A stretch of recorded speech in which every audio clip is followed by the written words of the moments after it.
Over the course of time, we can say that there are different stages in a star's life, and it varies on its brightness, sizes, and most especially its mass.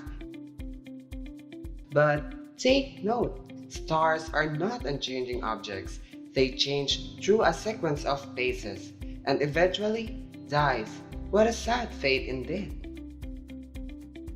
Similar to human development stages, the infancy, the childhood, adolescence, and adulthood, and on to our deathbed, we can say that in each phases, the interior and exterior appearances and structures of a star is quite different.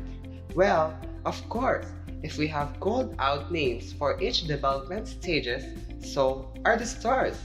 Each phase of a star's life has a different name. And from what I have mentioned earlier, the fate of a star varies depending on its stellar characteristics. But for now, let's be specific and let's talk about the evolution of a main sequence star. Or before that, what is a main sequence star to be exact? The stars along the main sequence, or the MS, all have one thing in common. They are all burning hydrogen into helium in their cores. And I bet you already know what process is this. Yes, it is the famous fusion. Fusion creates heavier elements from lighter elements, as it also releases energy which travels outward from the core of the star and eventually escapes from the surface of the star.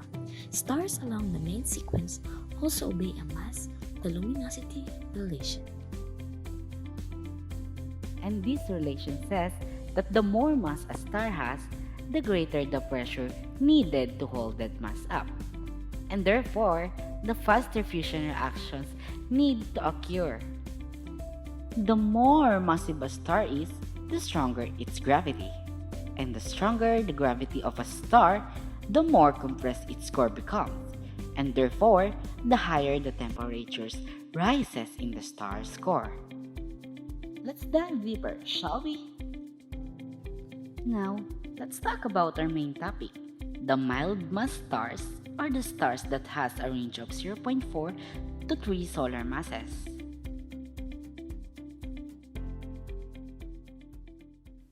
What exactly is the fate of a medium mass star?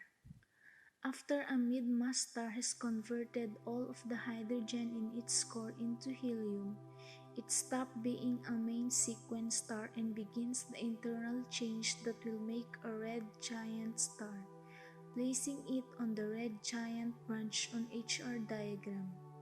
As the star starts on the path to becoming a red giant, it begins burning helium.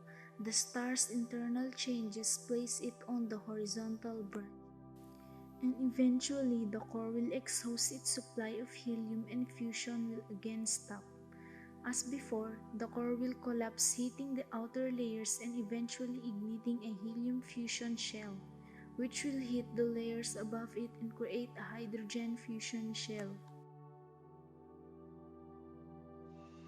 During this stage, the inside of the star consists of a core of carbon, where no fusion is taking place, surrounded by a shell of fusing helium, surrounded by a shell of fusing hydrogen, and surrounded by the envelope of the star.